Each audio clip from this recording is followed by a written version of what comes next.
संकटनाशं हनुमते नमः। महाबलं करुणातमं शुभं हनुमते नमः। महाबलं करुणातमं शुभं हनुमते नमः। ॐ मङ्गलकारकं संकटनाशं हनुमते नमः।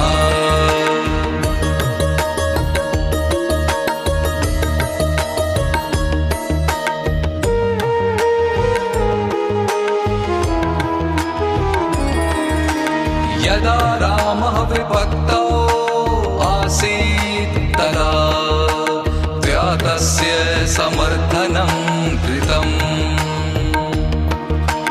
यदा भक्तः विपत्तौ भवन्ति तदा त्वं सदा तान् तारयसि। महाबलं करुणातमं शुभं हनुमते नमः। महाबलं करुणातमं शुभं हनुमते नमः।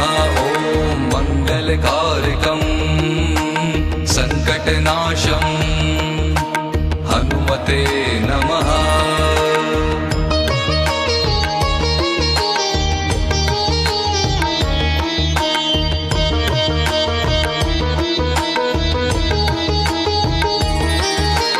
त्वं सञ्जीवनीम् आनयन् श्रीलक्ष्मणस्य प्राणान् रक्षितवान् त्वं प्रभो।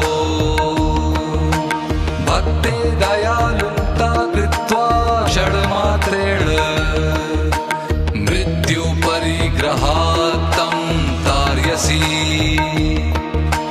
महाबलं करुणातमं शुभं हनुमते नमः।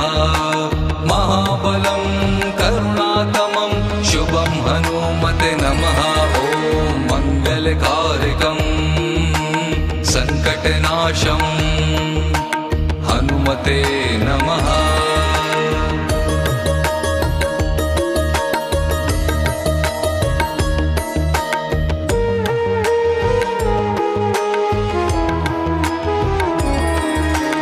अंजनीस्य प्रियपुत्रः अहिरावणात् श्रीराम लक्ष्मणयोः रक्षितवान्।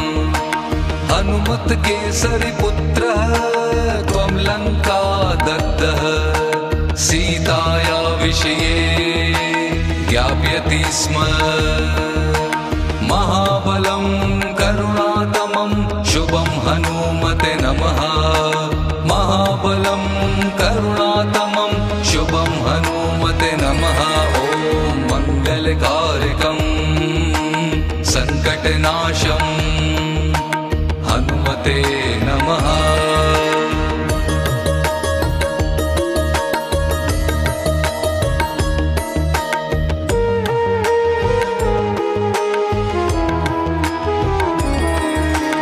यदा रामः विभक्तो आसीत् तदा व्यातस्य समर्थनं कृतम्। यदा भक्तः विपत्तौ भवन्ति तदा त्वं सदा तान् तारयसि। महाबलं करुणातमं शुभं हनुमते नमः। महाबलं करुणातमं शुभं हनुमते नमः। ॐ मङ्गलकारकं संकटनाशं हनुमते नमः।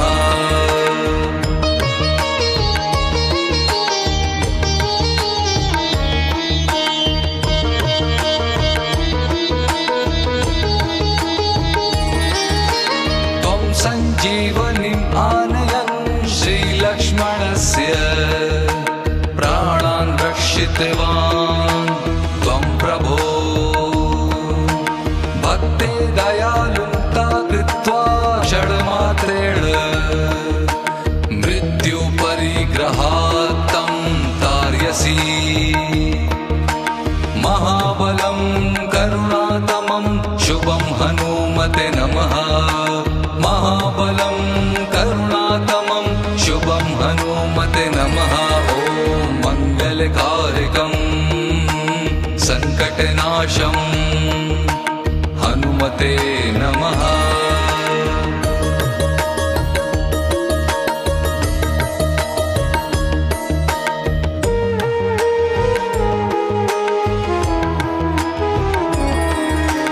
अंजनीस्य प्रियपुत्रः अहिरावणात् श्रीराम लक्ष्मणयोः रक्षितवान्। हनुमत केसरी पुत्रः त्वं लङ्का दत्तः सीताया विषये ज्ञापयति स्म। महाबलं करुणातमं शुभं हनुमते नमः। महाबलं करुणातमं शुभं हनुमते नमः ॐ मङ्गलकारकं सङ्कटनाशं हनुमते नमः।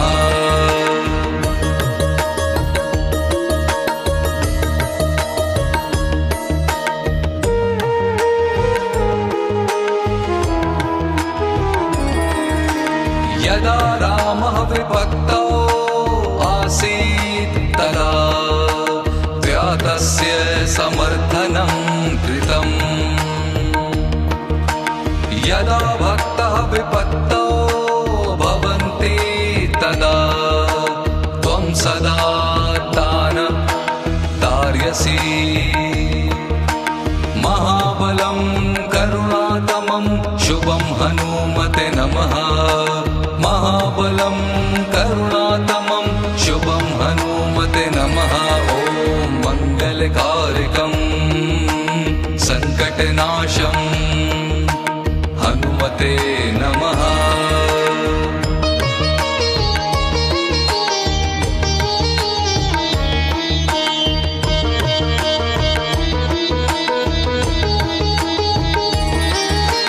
त्वं सञ्जीवनीम् आनयन् श्रीलक्ष्मणस्य प्राणान् रक्षितवान् त्वं प्रभो। भक्ते दयालुता कृत्वा षड्मात्रेण मृत्युपरिग्रहात् तं तारयसि। महाबलं करुणातमं शुभं हनुमते नमः। महाबलं करुणातमं शुभं हनुमते नमः ॐ मङ्गलकारकं सङ्कटनाशं हनुमते नमः।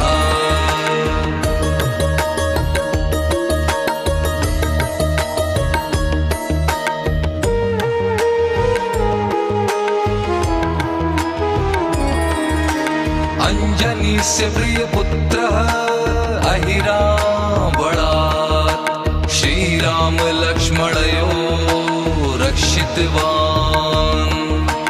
हनुमत केसरी पुत्रः त्वं लङ्का दत्तः सीताया विषये ज्ञापयति स्म। महाबलं करुणातमं शुभं हनुमते नमः। महाबलं करुणातमं शुभं हनुमते नमः ॐ मङ्गलकारकं सङ्कटनाशं हनुमते नमः।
रक्षितवान् त्वं प्रभो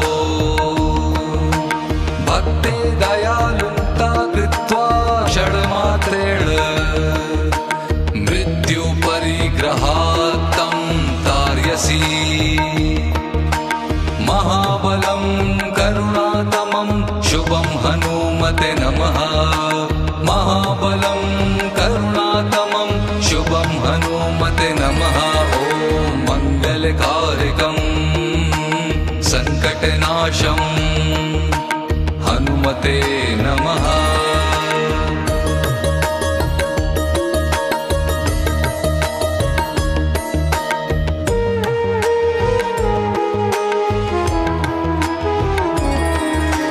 अंजनीस्य प्रियपुत्रः अहिरावणात् श्रीराम लक्ष्मणयोः रक्षितवान् हनुमत् केसरी पुत्रः त्वं लङ्का दग्धः सीताया विषये ज्ञापयति स्म महाबलं करुणातमं शुभं हनुमते नमः महाबलं करुणातमं शुभं हनुमते नमः ॐ मङ्गलकारकं सङ्कटनाशं हनुमते नमः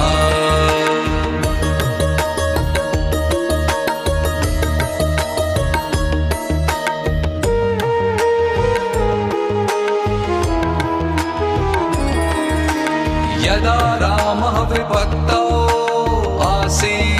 तदा व्यातस्य समर्थनं कृतम् यदा भक्तः विपत्तौ भवन्ति तदा त्वं सदा तान् तार्यसि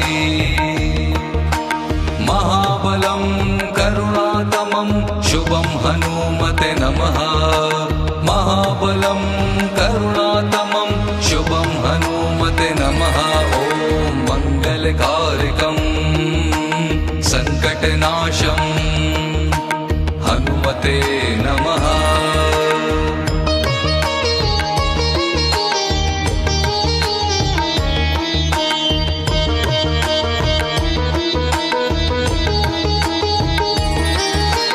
त्वं सञ्जीवनीम् आनयन् श्रीलक्ष्मणस्य प्राणान् रक्षितवान् त्वं प्रभो भक्ते दयालुता कृत्वा षड्मात्रेण मृत्युपरिग्रहात् तं तार्यसि महाबलं करुणातमं शुभं हनुमते नमः महाबलं करुणातमं शुभं हनुमते नमः ॐ मङ्गलकारकं सङ्कटनाशं हनुमते नमः